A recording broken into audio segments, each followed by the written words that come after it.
ওর এলাকায় ওকে তো মানিকচকে ও পিছিয়ে আছে, ওই সব করছে। 8 মাস পরে নির্বাচন, সেই নির্বাচনে তোলামূলের টিকিটটা দরকার এবং চুরির লাইসেন্সটা রিনিউয়াল করা দরকার। সব মতলব আছে, এইসব কথা বলছে বলে আপনি প্রচারে দিচ্ছেন। আপনাদের মতো বহুল প্রচারিত চ্যানেল এইসব কথার জন্য দিচ্ছেন।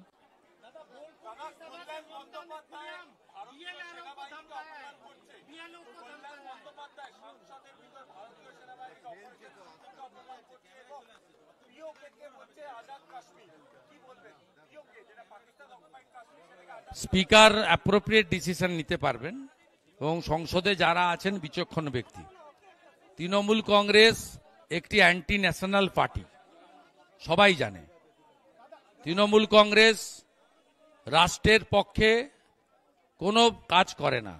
তারা এখানে পিএফআই, সিমি, বাংলাদেশের জামাত, হেফাজত, রাজাকার সহ এই ধরনের লোকেদের দিয়ে পশ্চিমবঙ্গটা যাতে সর্বনাশ হয় সেই ব্যবস্থা করছেন।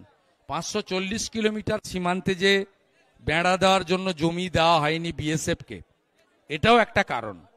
তৃণমূলের রাজ্যসভায় গেছিলেন আমাদের হাসান ইমরান, তিনি ছিলেন সিমির একজন নেতা।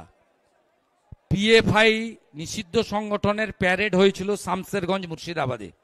সেখানে অংশগ্রহণ করেছিলেন ফরাক্কার এমএলএ মনিরুল ইসলাম। বাংলা ভাষা নিয়ে চিৎকার করছেন মমতা ব্যানার্জির আজকে বাম সাইডে যিনি অ না ব নিয়ে ঘুরছিলেন, ফিরাদ হাকিম, তিনি কিছুদিন আগে ধর্মীয় সভায় দাঁড়িয়ে বলেছেন, আমি সেদিনই খুশি হব যেদিন বাংলার মানুষ 50% বেশি উর্দুতে কথা বলবে।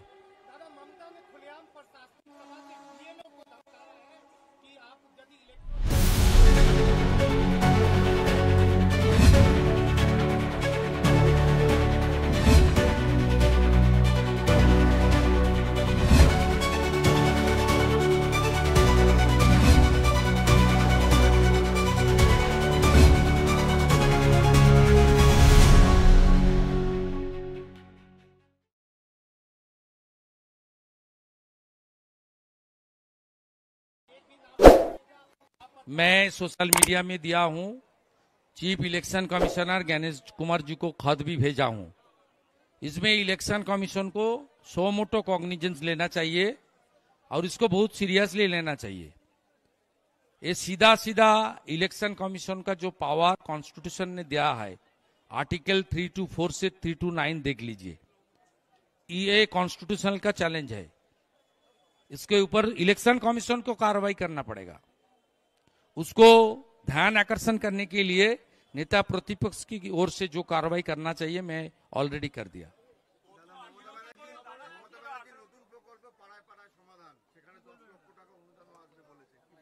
ঢপবাজি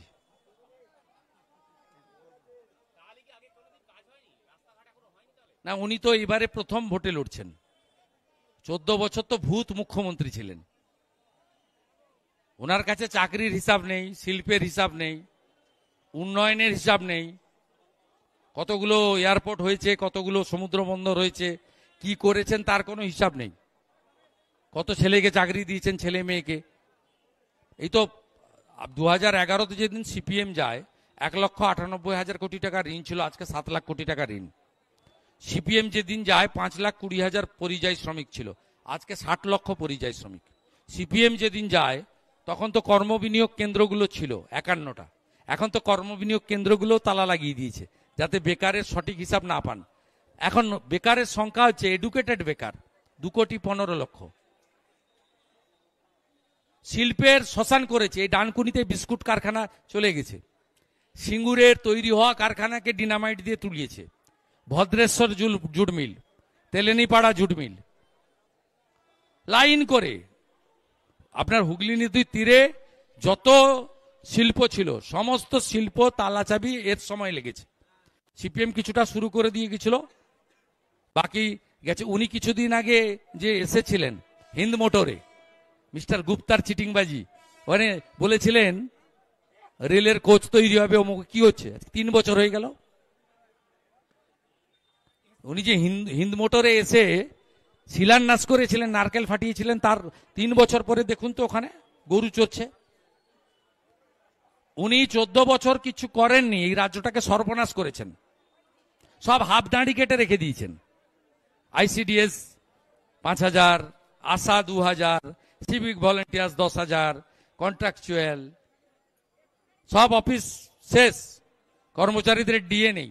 8,200 স্কুল বন্ধ করেছেন, উনি বাংলা ভাষার জন্য কথা বলছেন। অধিকাংশ উনি কেন করছেন? যাতে সব গার্ডিয়ানরা ছেলে মেয়েদেরকে প্রাইভেট স্কুলে পাঠায়। আমি যদি হাত তুলতে বলি 80% লোকের হাত উঠবে, ছেলে মেয়েরা প্রাইভেট স্কুলে পড়ে। প্রত্যেকবারে বিধানসভাতে একটা করে প্রাইভেট ইউনিভার্সিটি বিল আসে। গতবারে সত্যম রায়চৌধুরীর স্পোর্টস ইউনিভার্সিটির বিল এসছে, তার আগের বারে ভবানীপুরের মিরাজ স্যার ভবানীপুর ইউনিভার্সিটির বিল এসছে। পুরো এডুকেশন সেক্টরটাকে বিক্রি করে দিয়েছেন প্রাইভেটদের হাতে। হেলথ সেক্টরও তাই। স্বাস্থ্যসাথীর কার্ডে কার চিকিৎসা হয়? কার চিকিৎসা হয়?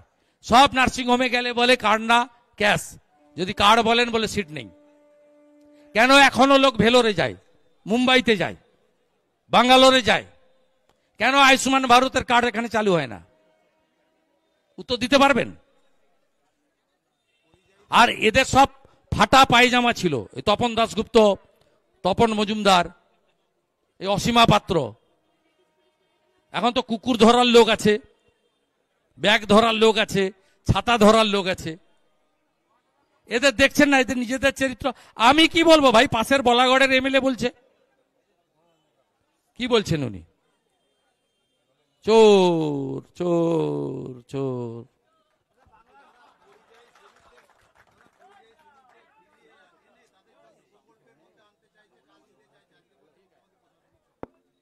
কাজ দেবে বলেনি তো, বলেছে ওদেরকে ফিরিয়ে এনে আধার কার্ড দেবে।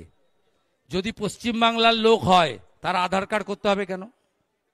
সে তো ভারতীয়, তার তো আধার কার্ড আছে। যদি পশ্চিমবাংলার লোক হয়, পুরুষ মানুষটি গেছে কাজে, বাড়িতে অন্য লোকেরা আছে, বাবা মা আছেন, স্ত্রী আছেন, ভাইরা আছেন, স্বাস্থ্যসাথীর কার্ড তাদের থাকবে। বলছে স্বাস্থ্যসাথীর কার্ড করে দাও। বলছে জব কার্ড করে দিতে হবে। মলয় ঘটককে বলছে, চিফ সেক্রেটারির সঙ্গে কথা বলে। আরেকটা দালাল আছে বীরভূমের, সামিরুল, তাকে বলছে রাজ্যসভায় পাঠিয়েছে, বলছে তুমি ওকে জব কার্ড করে দিবে। জব কার্ড করতে হবে কেন? তার বাড়ির অন্য লোকের তো জব কার্ড আছে। জব কার্ড তো হয় ফ্যামিলি, একটা ফ্যামিলিতে তো জব কার্ড হয় 1+7, 1+5, 1+4। তার মানে যত রোহিঙ্গাকে এবং বাংলাদেশি মুসলমানকে অন্য রাজ্য তাড়াচ্ছে উনি এখানে রাখবেন। ভারতীয়রা, সে হিন্দু হন আর মুসলমান হন, খুব সাবধান। আপনার রেশন খাবে, আপনার ল্যান্ড খাবে, আপনার বাড়ির মেয়েটাকে তুলে নিয়ে যাবে লাভ জিহাদের নাম করে।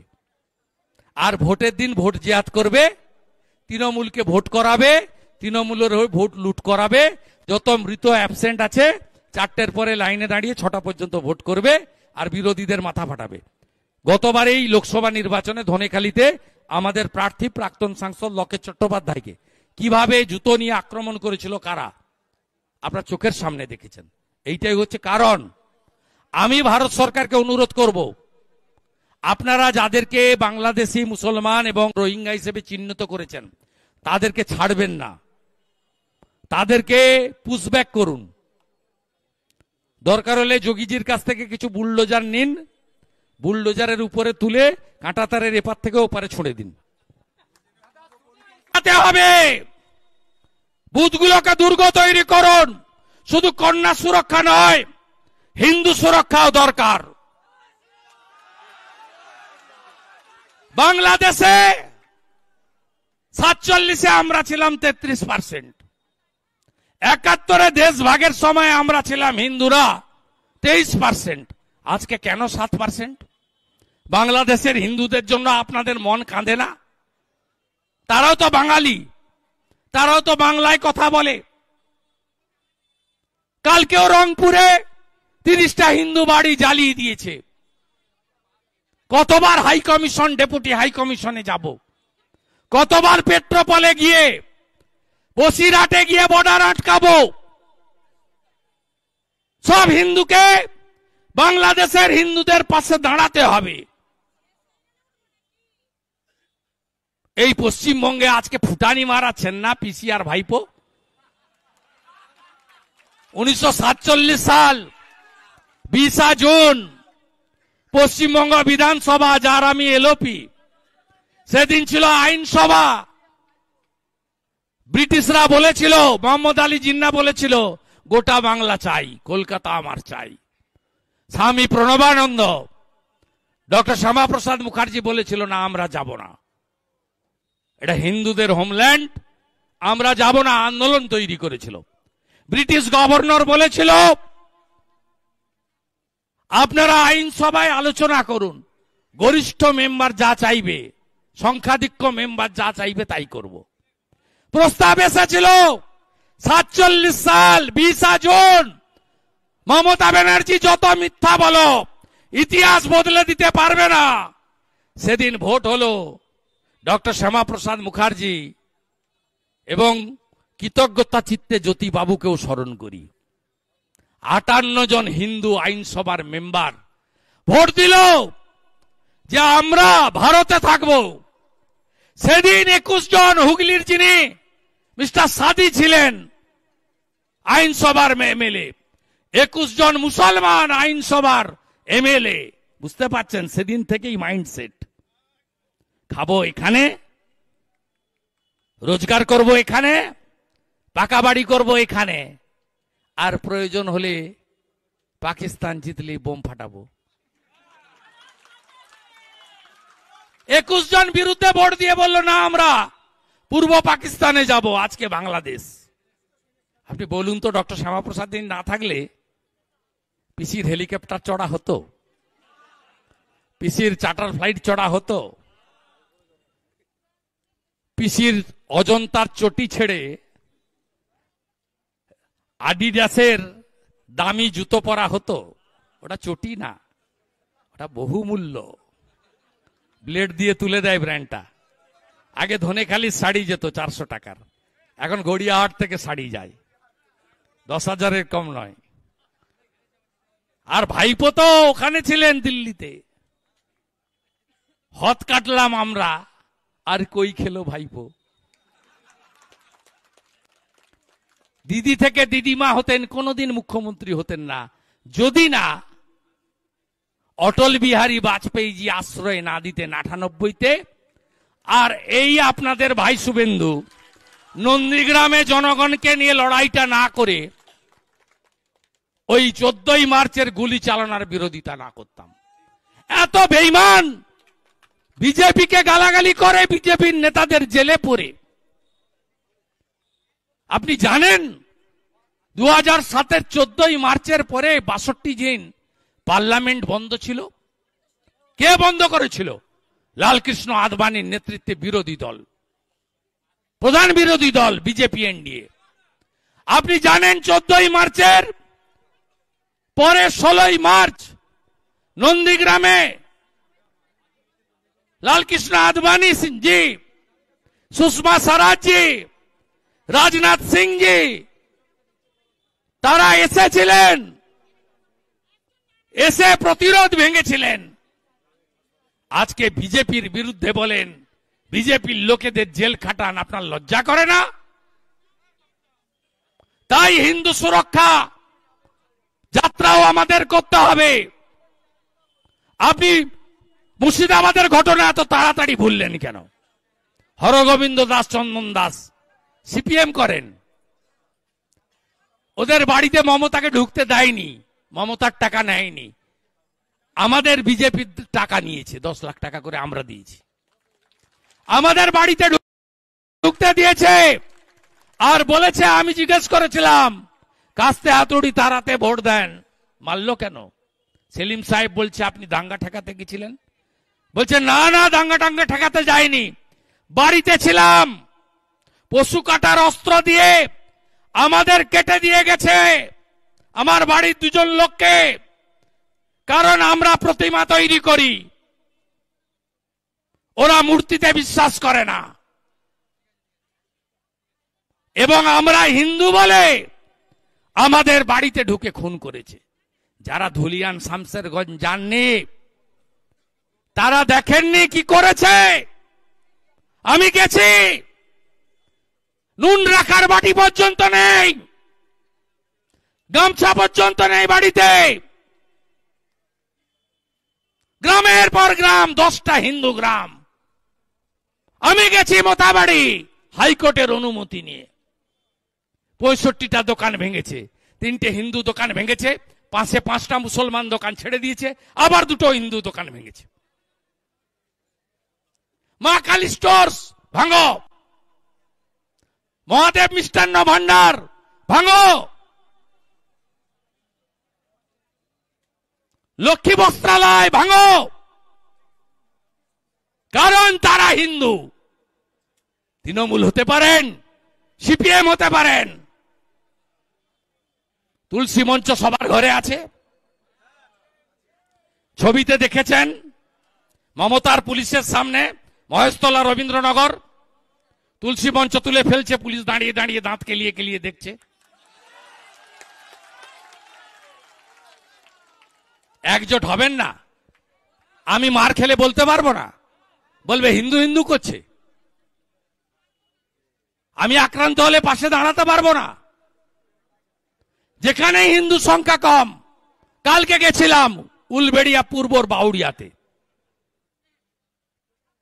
তাজিয়া নিয়ে এসছে, মহাদেবের মন্দির দোকান ভাঙতে ভাঙতে গেছে। আর ফেসবুক লাইভ করছিল সুমন মুখার্জি, তাকে পুলিশ অ্যারেস্ট করেছে। তার অপরাধ কি? ফেসবুক লাইভ করছিল।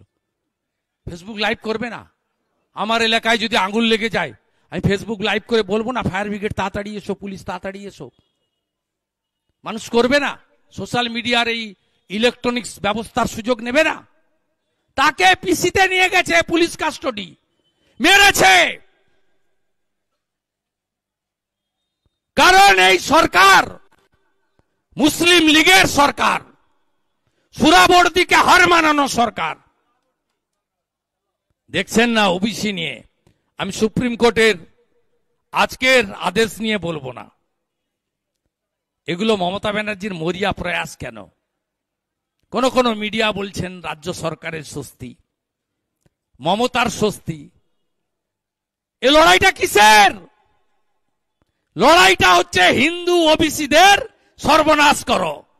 76টা মুসলিম জনগোষ্ঠীকে ওবিসি পাইয়ে দাও যারা পাওয়ার যোগ্য নয়।